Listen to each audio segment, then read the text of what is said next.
Bom dia, boa tarde, boa noite. Começamos mais um episódio dos Agilistas, o podcast que é o seu radar de inovação, negócios e tecnologia. Eu sou Marcela, estou aqui para mais um episódio hoje trazendo dois convidados de peso. Um é o Marcelo Borges, CIO da Somar Investimentos. Tudo bem, Marcelo? Bem-vindo. Tudo bem, Marcela? Prazer em estar aqui com você e com o Ramon. Quero agradecer o convite e espero hoje trazer uma mensagem para os nossos ouvintes aí. Espero que a gente consiga, de alguma forma, ajudá-los. Legal. E Ramon, meu colega de DTI. Tudo bem, Ramon? Bom ter você aqui conosco de novo. Oi, Marcela. Oi, Marcelo. Bom dia, boa tarde, boa noite. Um prazer estar aqui. Hoje num formato um pouco diferente, né? Também remoto aí, igual o Marcelo, mas muito animado para conhecer um pouco dessa transformação aí na indústria. Legal, e hoje o episódio a gente vai falar um pouquinho sobre a transição da indústria 4.0 para 5.0 e como que no momento que a gente fala tanto de eficiência e a revalorização do capital humano é ainda super importante e cada vez mais importante para a geração de valor. Vamos lá? Bem, vamos lá. Falando um pouco sobre essa diferença de conceito, né, e retroceder um pouco aí para a indústria 4.0, a gente... Dando uma contextualizada, Marcela, a gente em 2018 começou aqui dentro da empresa, né, pensar em como a gente poderia evoluir com os nossos processos, né? E quando eu me refiro a processos, inclusive os operacionais, né, efetivamente. Só que para fazer isso, para você surfar essa evolução, né, você precisa de uma base. Na época a gente mirou a indústria 4.0, esse era o nosso foco, só que para chegar a utilizar e realmente surfar essa onda da indústria 4.0, a gente precisava de uma preparação muito grande. E essa preparação envolvia uma nova arquitetura de sistemas, uma nova arquitetura de infraestrutura, uma nova arquitetura de dados, né, principalmente, e uma nova arquitetura de segurança, porque no final não tem como você fazer nada disso sem se preocupar, né, com os teus guardrails aí. Então esse foi o nosso foco lá naquele momento. Então a gente começou com alguns projetos, além, claro, de fazer essa estruturação, a gente começou com alguns projetos que efetivamente nos levavam, né, para a indústria 4.0. A gente começou a automatizar, a fazer muita coisa envolvendo IoT e inteligência artificial, e a gente foi ganhando o primeiro conceito que eu falo da indústria 4.0, que é a produtividade, a padronização, né? A gente começou a avançar nesse sentido. Então, foi algo que a gente veio avançando em várias frentes, buscando a indústria 4.0, buscando atingir esse objetivo, e a gente conseguiu em muitas frentes, só que no meio dessa caminhada, que é uma caminhada longa, a gente teve toda a pegada, né, do ESG chegando no mercado. E aí não só no mercado brasileiro, mas no mercado mundial. E junto com o ESG, você tem uma nova visão, um novo conceito, que é exatamente da indústria 5.0, que consiste em quê? Em você trazer toda essa pegada de automação, de desempenho, mas agregando, né, as pessoas como ponto central, de novo. Né?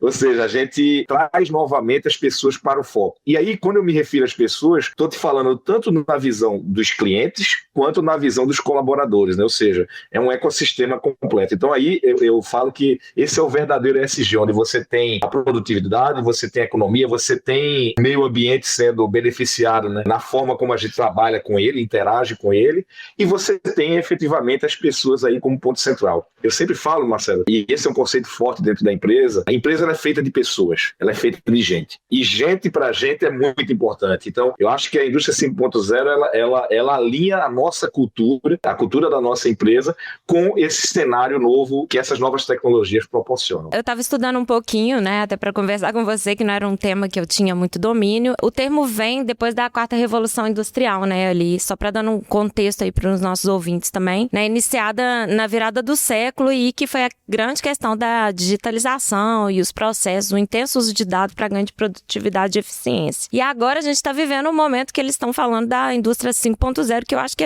assim, pelo meu entendimento, a gente está começando, né? Você tem sentido muita diferença depois com esse advento da inteligência artificial e tal, assim, como que a gente está tratando a tecnologia e a inclusão das pessoas no processo? Eu acho que é uma evolução natural, até, tá? Como eu te falei, você implementou os conceitos da indústria 4.0, né? E as pessoas ficam aonde, né? Então essa era a primeira questão, né? Então se falava muito, não, vai automatizar e as pessoas vão perder empregos. E aí eu vou puxar a IA generativa para trazer para esse contexto, porque eu acho que ela se adequa muito bem. E agora, numa onda mais nova dos agentes, né? Os agentes de IA. Se você perceber, toda essa tecnologia, né, todo o nosso arcabouço, ele vem evoluindo para possibilitar esse novo conceito. Ou seja, percebeu-se que, cara, não adianta você só automatizar, porque no final, se você pensar em IA, pelo menos até o momento atual, ela se baseia em um conjunto de vivências ou de experiências anteriores, né, em um conjunto de dados. Ela não toma decisão. Quem tem que tomar a decisão é o humano ainda. Então, veja, eu acho que o que você tem hoje com essa nova gama dos agentes de IA e com a IA generativa, né, ele te traz uma otimização do teu tempo em tarefas repetitivas para que você, como humano, tome decisões, né? Ou seja, você vai aproveitar tudo aquilo que o humano tem de melhor. Então, eu acho que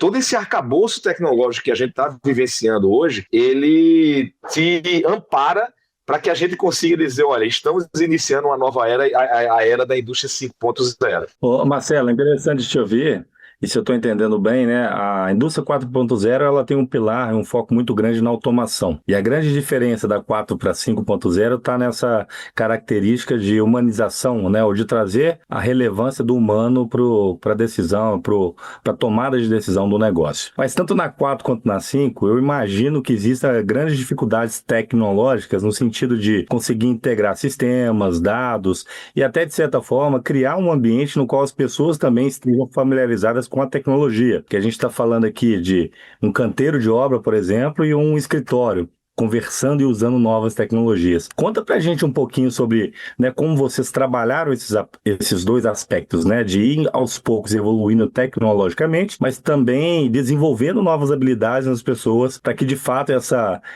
transição, né, ou essa evolução do modelo de vocês ela pudesse acontecer. Sobre a 4.0, Ramon, ela tem desafios, acho que um dos principais desafios, principalmente para o tipo de negócio que a gente tem, que é um ambiente não controlado, né, ou seja, quando você está numa indústria fechada, é muito mais simples de você, por exemplo, prover conectividade. Você cobrir aquele ambiente. Quando você tem um ambiente como o nosso, que hoje eu estou aqui, amanhã eu posso estar daqui a 10, a 20 quilômetros, e amanhã eu estou dentro de uma mata, né? Enfim, você tem, né, no cenário de construção civil pesada, onde não tem nada, a gente chega para começar a fazer algo, né?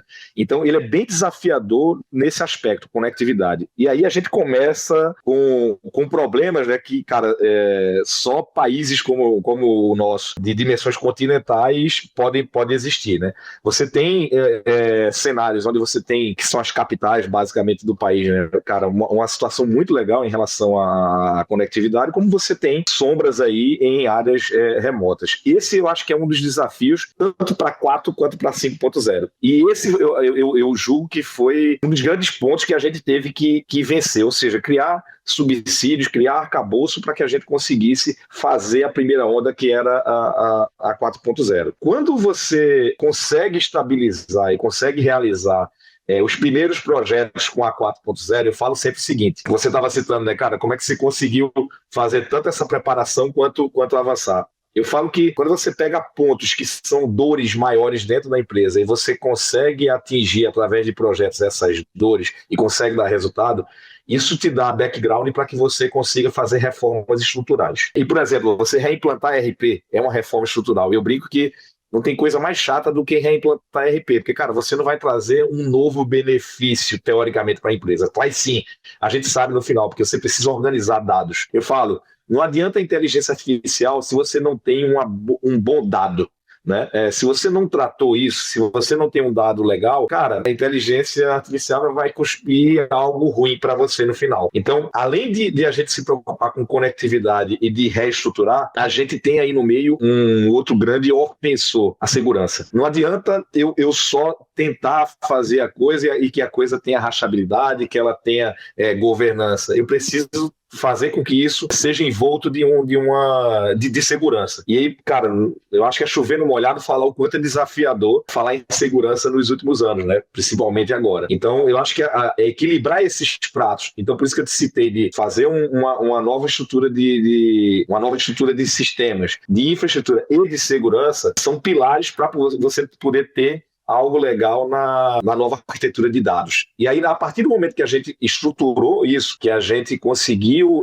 organizar, aí sim a gente começa a beber da fonte, né, das novas tecnologias. Ou seja, a questão do IoT, eu acho que é importante falar, ela traz esse dado seguro, né? Ou seja, eu começo a coletar informações que antes eu precisava trazer de forma manual e poderia incorrer em erro. Então, trazer isso de forma automatizada é legal porque você traz um dado bom. Mas o caminho para trazer esse cara, ele hoje ainda é desafiador. Marcelo, eu estava ouvindo você falar assim, eu tenho uma percepção de que algumas empresas estão, assim, já passando para a indústria 5.0, mas no Brasil mesmo, assim, passando por diversos níveis, né, de empresa. Tem muita empresa ainda num processo inicial ali de digitalização, né? Qual que é a importância da gente focar em terminar o processo de digitalização e automatização para a gente começar a realmente usufruir dos benefícios da indústria 5.0 e qual que é o risco da gente ignorar esse momento, assim? O risco de ignorar, eu te digo que ele é fatal, tá?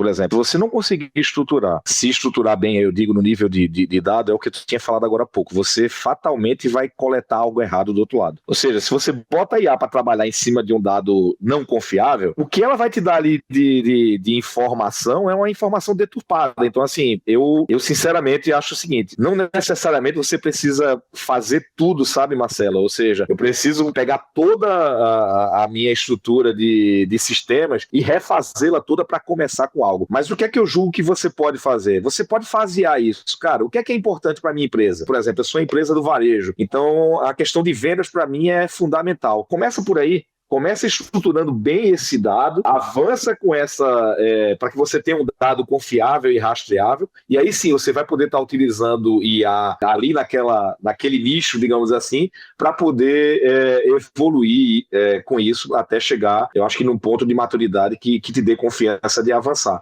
Mas eu acho que você pode fasear. O maior erro é querer atropelar. Você pode partir e fasear, mas atropelar nunca. Porque o atropelo vai fazer com que você erre, e aí infelizmente eu vejo muito, está muito na pauta, né, dos CIOs, eu vejo hoje os conselhos, para falar a verdade, me corrigindo, de todo CEO, né, ou algum agente externo, né, seja um consultor, seja um conselheiro, de querer pautar a IA dentro da empresa. Mas a primeira pergunta é essa, cara, será que a gente está preparado para utilizar? E eu acho que o CIO ele tem que ter muita firmeza na hora de fazer essa avaliação e de informar ao conselho, né? Porque senão você vai acabar botando em discreto a tecnologia e todo o projeto. A gente discute muito internamente, né, Ramon? Inclusive sobre como um dos primeiros passos ser definir sua ambição, né? Acho que no fim a gente está falando mais ou menos a mesma coisa, né? Saber para onde a gente quer ir, para saber aonde que a gente precisa mexer, né? E o quanto que é importante você ter uma fundação sólida, né? Que vai te guiar e te levar até essa ambição, né? Que é muito do que o Marcelo está contando pra gente. Não adianta você queimar etapas ou pular etapas, porque isso vai te prejudicar lá na frente ou vai te fazer com que as decisões não sejam as melhores possíveis. Foi interessante escutar também, Marcelo, e aí me colocando numa posição de alguém que está tentando fazer esse mesmo movimento que vocês fizeram, que é o nível de investimento em tecnologia, né? Pensando numa indústria, né? Numa empresa que já está num 5.0, ele deve ser um investimento bem elevado. Como é que você prova valor, digamos assim, para todos os interessados e principalmente para aqueles que sejam mais céticos, que poderiam olhar assim, mas eu consigo manter, né, a minha indústria ainda num patamar tecnológico anterior a essa 5.0. Nós estamos falando de conectividade, estamos falando de IoT, estamos falando de Digital Twins, estamos falando de uma série de tecnologias que são emergentes, né? E que, de certa forma, trazem consigo aí um alto investimento. Como é que você trabalhou esse aspecto também para poder ir moldando e transformando aí a perspectiva dos demais executivos sim, nessa jornada? Só uma consideração aqui. Eu não julgo que nós já estamos na indústria 5.0. Eu digo que nós estamos iniciando esse processo, tá? Eu não considero que a gente chegou na plenitude, né? Eu acho que a gente tá começando sim. a gente já tem alguns projetos até em andamento voltados para isso, né? Mas eu falo que a gente está no início da jornada, porque eu considero isso uma jornada, tá? Mas pegando no ponto que você tocou, eu acho que a primeira coisa que a gente deve fazer, eu tenho isso como mantra aqui, a cada real que eu invisto em tecnologia, eu preciso ter um retorno disso para a empresa. Então a primeira coisa não adianta eu querer implementar algo por implementar, só porque é bonito, ou só porque alguém acha que, ou porque surgiu a tecnologia, ou porque, enfim. Eu acho que a gente precisa ter essa avaliação de retorno. E veja, não necessariamente um retorno financeiro, pode ser um retorno de imagem. Por exemplo, quando a gente fala de segurança em obra, na hora que eu coloco a IA e visão computacional para poder avaliar, digamos assim, e considerar o que é que está de errado, o que é que tem de ruim no meu ambiente produtivo, eu necessariamente não tenho um retorno financeiro, mas tenho sim um grande retorno, que é proteger a vida dos meus colaboradores. Então, assim, eu acho que o que a gente sempre tem que pensar na hora de investir algo é nisso, qual o retorno que a empresa vai ter com esse investimento. Eu acho que na hora que você faz isso, e veja, não é algo isolado do Marcelo, em absoluto, isso tem que ser algo corporativo, ou seja, eu sempre procuro os parceiros de negócio, as áreas de negócio, para que a gente consiga em conjunto vender esse projeto. E aí fica relativamente fácil, tá, Ramon? Porque quando isso se prova, ou seja, você chama uma determinada área para que a gente prove valor naquilo que a gente tá levando adiante, fica fácil, porque mais uma vez, não é algo da TI. A TI ela é só o meio para que a gente consiga ajudar o negócio a avançar, né? Então eu acho que essa associação com as áreas de negócio, ela é a grande chave, eu diria, para poder a gente ter esses investimentos aprovados. Mas não só isso, eu acho que estudar a melhor tecnologia, e a melhor tecnologia não é a mais nova, é aquela que se adequa para aquele problema, tá? Por exemplo, eu já vi muita gente querendo utilizar IA para algo que você pode fazer com RPA. Então, por que eu vou utilizar IA se eu posso fazer isso com a tecnologia mais barata? E que eu já tenho esse custo assimilado. Então, assim, eu acho que essa avaliação, ela tem que anteceder qualquer outra coisa. A gente já fez algo com gêmeo digital, a gente já tem algo com IoT, a gente tem, sim, algo, né, com visão computacional, inclusive agora em roadmap aí também. A gente tem vários projetos, mas veja, a tecnologia não é o principal. O principal é o que é que a gente quer resolver. A primeira pergunta é essa: o que é que eu quero resolver? Então, na hora que eu sei o que eu quero resolver e que provo que isso tem valor, o investimento, ele é natural. Marcelo, eu sempre fico pensando também que o mais desafiador nas empresas, em qualquer mudança de paradigma, são as pessoas, né? Assim, como é que é a sua percepção com relação ao engajamento das pessoas, à gestão da mudança, por assim dizer, para que as pessoas comprem e se engajem, né, nesse novo modelo, assim, de atuação com a máquina, né, a tecnologia trabalhando junto com as pessoas? Ô Marcela, antes eu falo que a gente tinha um grande trabalho de poder engajar as pessoas com algumas tecnologias. Eu falo que a IA generativa, ela foi o inverso. A gente precisa segurar, às vezes, as áreas. E veja, é frustrante isso, né? Eu sou responsável por tecnologia e inovação. E veja que eu estou no papel de, às vezes, frear o cara, né? Então o cara está querendo ir lá na frente e fala: então, espera um pouquinho, vamos dar uma olhada nisso aqui, vamos dar um passo atrás para a gente avançar alguns na frente. E é exatamente por isso, porque veja, eu acho que a IA generativa e todo esse boom que ela trouxe desde o chat GPT, isso está no dia a dia das pessoas. Isso está em todo lugar. Então as pessoas querem utilizar isso na empresa da mesma forma que ela utiliza na vida pessoal. E aí vem o grande risco, ao meu ver. Por quê? Porque no corporativo é outra coisa. Você tem dados sigilosos, você tem uma série de coisas que você precisa balancear para poder disponibilizar essa tecnologia. Então, eu falo que nesse aspecto, né, eu até tenho que ser o cara que está freando essa evolução. Porque a adoção foi muito simples por parte do usuário, tá? Nessa questão cultural. E aí sim, como é que eu consigo conscientizar as pessoas que a gente, sim, eu quero chegar no uso da IA generativa, eu quero utilizar novas tecnologias, mas eu preciso cuidar da segurança da empresa, né? E segurança da empresa não me fala de segurança da informação, segurança no sentido bem mais amplo. E aí só com conscientização, um trabalho forte de conscientização, muita conversa, de a gente ter que aculturar as pessoas para isso. Então tem sim um desafio grande de cultura, mas hoje ele é muito mais de a gente, como é que eu utilizo isso de uma forma mais responsável, eu vou falar assim, tá? Responsável sobre o aspecto da empresa, ou seja, que a gente consiga utilizar os avanços tecnológicos, mas resguardando a empresa. Eu acho que esse hoje é a maior dificuldade. Eu fico pensando que essa democratização, né, da tecnologia com a IA, assim, ela abre precedente para muitos experimentos, e experimentos que às vezes realmente não mudam o jogo, ou que realmente colocam eventualmente em risco mesmo a empresa, né, assim. Mas qual que você considera que, apesar dos desafios, é o maior benefício de encarar esse desafio da indústria 5.0? O que faz a mudança acontecer? Eu acho que na hora que a gente consegue extrair o que é de melhor do profissional, eu acho que esse é o grande benefício. Ou seja, eu tiro as tarefas repetitivas, eu tiro tudo aquilo que é o trabalho manual e que não exige a reflexão humana ou a decisão humana, para realmente colocar as pessoas como analistas ou como decisores. Eu acho que a gente perdia muito tempo extraindo informação, produzindo informação, para que usasse uma partezinha só do nosso tempo no final para realmente analisar e decidir. Hoje não. Hoje eu acho que com essas novas tecnologias, você tem a informação ali disposta, você tem todo o trabalho manual feito para que as pessoas realmente façam análise. E aí você começa a ter ganhos que antes você não tinha. Ou seja, ao invés de eu levar 1 hora para analisar algo, eu agora posso analisar algo em cima de cenários. Então você começa a ter uma análise muito mais aprofundada, muito mais precisa. Você começa a navegar por mares que você antes não imaginava em navegar. Então eu acho que isso traz, tanto para o profissional, traz uma satisfação grande, porque veja, ele está desempenhando ali profissionalmente aquilo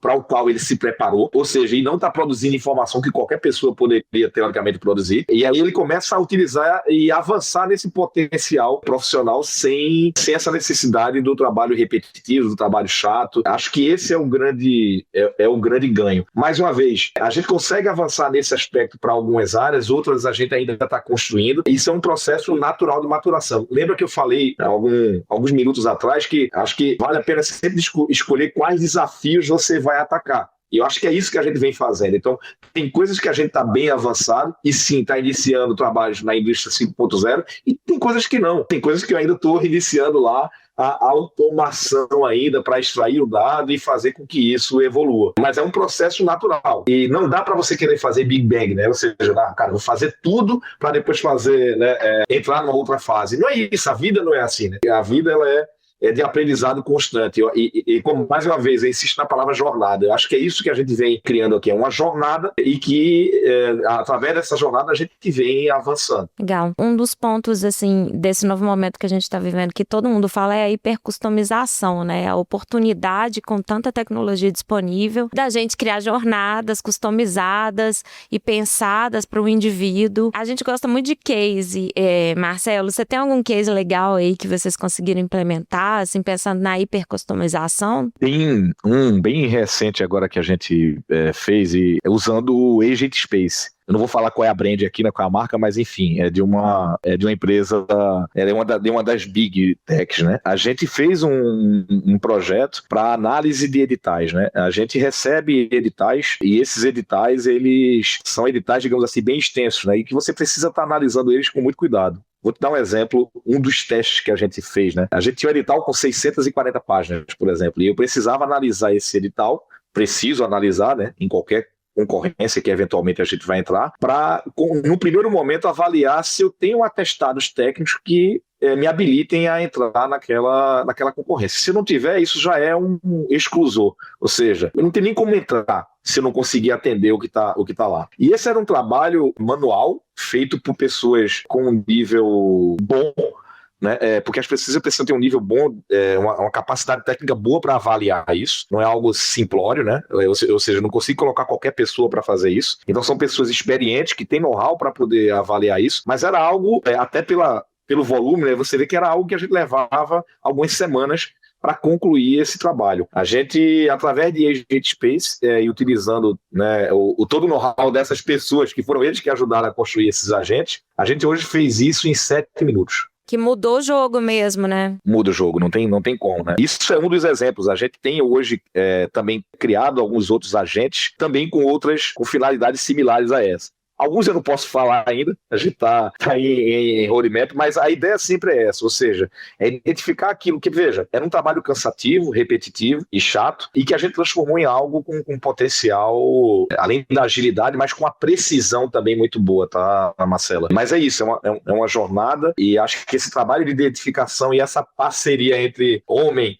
né, e tecnologia, ela tende a ir longe, né? Exatamente com esse tipo de coisa. O que é que eu acredito que a gente vai chegar, tá? E aí, finalizando a minha resposta sobre essa hipercustomização que você citou. Eu acho que todo mundo, ou toda função, digamos assim, você vai ter o teu agente para chamar de seu, né? Ou seja, você fatalmente vai ter que criar agentes. Eu gosto de me referir ao exército de agentes, que é como a gente está tratando aqui, onde cada agente ele é especialista em algo e você tem os agentes orquestradores, né? Ou seja, onde esses caras vão ser mais inteligentes aí, vão ter uma amplitude maior. Então eu acredito muito que esse exército de agentes ele vai se adequar aos perfis que a gente vai precisar aqui para cada função. Eu aposto muito nessa questão da hipercustomização nesse sentido. Olha, eu tenho alguém aqui que trabalha com compras, por exemplo, e esse cara, só que ele não é um comprador qualquer, ele é um comprador que trabalha na minha curva A, por exemplo. Então esse cara ele precisa de uma especialidade diferente, ele precisa de alguns skills a mais em relação a esses agentes. Não é a mesma coisa do cara que vai comprar papel ofício, por exemplo. Ou seja, você consegue chegar nesse nível de customização, tá? Então eu acho que os agentes, na realidade, o exército de agentes ele vai ajudar a gente nesse trabalho, Marcelo. E puxando um tema que você falou no início, até motivado pelo ESG, né? Assim que a gente começou a entrar nesse processo de indústria 5.0, muito por causa das políticas de ESG. E hoje a gente tem falado muito sobre a tecnologia vir para gerar eficiência. Qual que é a sua perspectiva de futuro em relação à qualidade de vida, assim, em melhoria da relação homem-máquina mesmo? O tipo de atividade que a gente realiza, né? Uma das verticais aqui que a gente atua, eu preciso de muito trabalho manual na ponta. E me diz o que é mais ESG do que eu proteger a vida das pessoas e tornar a vida dessas pessoas melhor. Eu falo que isso não tem... é um valor imensurável, né? Ou seja, isso é um dos pontos que eu quero levantar. Mas além disso, além de proteger a vida das pessoas, eu tenho um aumento em eficiência. Porque, veja, antes, com o trabalho manual, você tem muita coisa repetitiva, na realidade, esforço desnecessário que você realiza, que com inteligência eu consigo evitar ou aproveitar isso de uma forma melhor, mais efetiva. Por exemplo, eu tenho cenários onde eu posso estar utilizando pessoas para realizar uma determinada atividade. Será que não vale a pena naquela atividade eu usar uma máquina, por exemplo? Eu estou falando de equipamentos de grande porte. Para fazer essa avaliação fria, só na cabeça, isso pode não se justificar. E aí eu estou falando das duas formas, né? Tanto financeiramente, por exemplo, né? Quanto para o negócio em si. No caso, meio ambiente, enfim, pensando numa questão mais vasta. Então, como é que eu faço essa análise? Eu te digo que a gente, enquanto humano, a gente tem um limite para analisar esses cenários e essas variáveis. Na hora que eu coloco inteligência para fazer isso, certamente eu vou tomar uma decisão melhor. Então, eu acredito muito nisso, em potencializar as decisões, e para mim a IA, desculpa, não só a IA, eu acho que esse pool de tecnologias emergentes que o Ramon citou, ele vai propiciar isso, ele vai propiciar decisões melhores, né? Ou seja, você vai ter lá vários cenários, você tem vários cenários expostos com possibilidades, e aí você vai ter, mais uma vez, o humano como centro, como decisor para dizer, olha, eu vou fazer isso aqui, não, eu vou por esse caminho. E eu gosto sempre de ratificar isso inclusive está na nossa política de uso de inteligência artificial, a gente criou essa política, que é exatamente para enfatizar, você, humano, é o responsável. A IA, ela está te ajudando, ela está facilitando, ela está te dando aqui o que ela sugere que seja, mas você é o decisor, você é responsável pela tomada de decisão.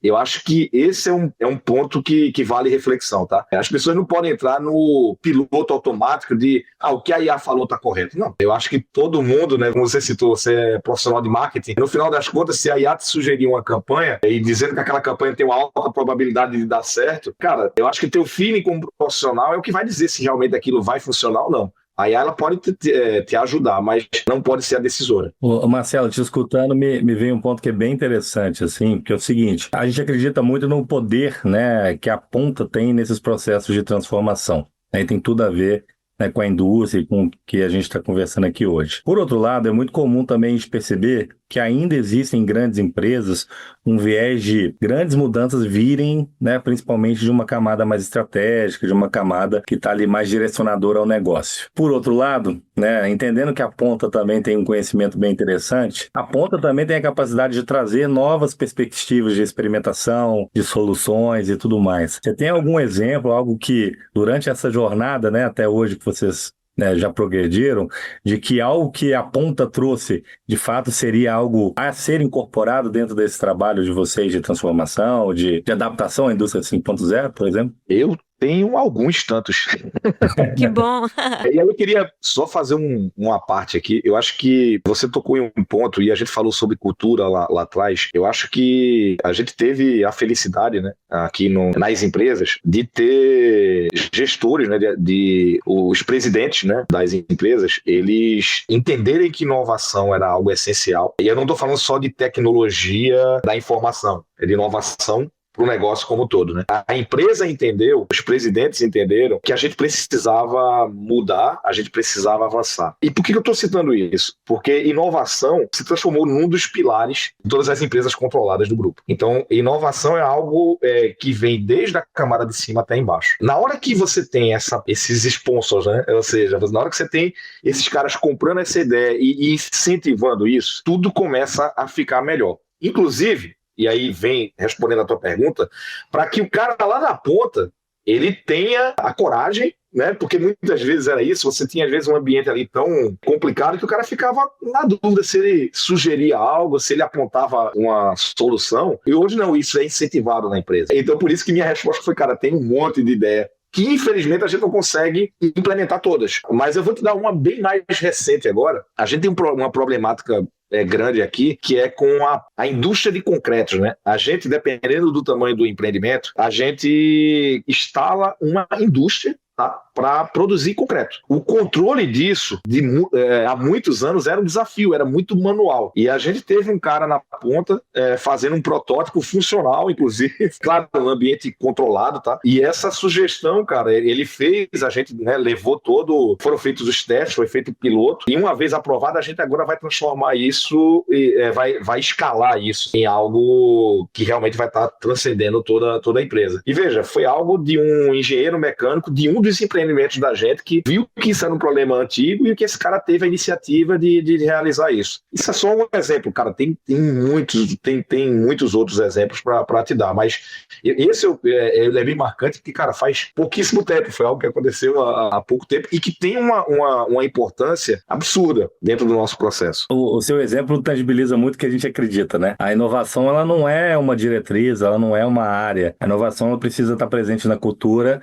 e na visão das pessoas com relação ao que aquilo pode transformar, não somente a vida delas, mas também como um negócio como um todo, né? E é difícil, né? É difícil criar esse ambiente, né, de colaboração, de confiança, para que de fato as pessoas se apoderem, digamos assim, e tenham essa liberdade, como você citou aí no seu exemplo, que é bem legal mesmo. E a participação também de pessoas que estão na liderança mais executiva do negócio também é um fator crucial, né? Para que todo mundo sinta, né, espaço e tenha essa abertura para poder falar. Nesse sentido, pelo que você está dizendo, inovação, tecnologia, não é mais, digamos, um departamento, né, dentro do grupo, né? É uma visão, é um pilar estratégico, correto? Como é que hoje tecnologia e inovação ganhou o seu espaço, digamos assim, nessa perspectiva de business? É exatamente o que você falou. Eu acho que a inovação não parte de uma área específica, né? Você até pode, essa área ela pode organizar. E eu me julgo muito mais um orientador, pegando até um pouco do gancho da minha experiência acadêmica, eu me julgo muito mais um orientador do que um executor ou o autor de um projeto ou coisa do tipo. É claro que a gente sugere uma outra coisa, mas assim, tudo aquilo que vem em conjunto, né, tudo aquilo que você consegue em colaboração, acho que essa é a palavra correta, é muito mais fácil de dar certo. Porque quando as pessoas compram a ideia,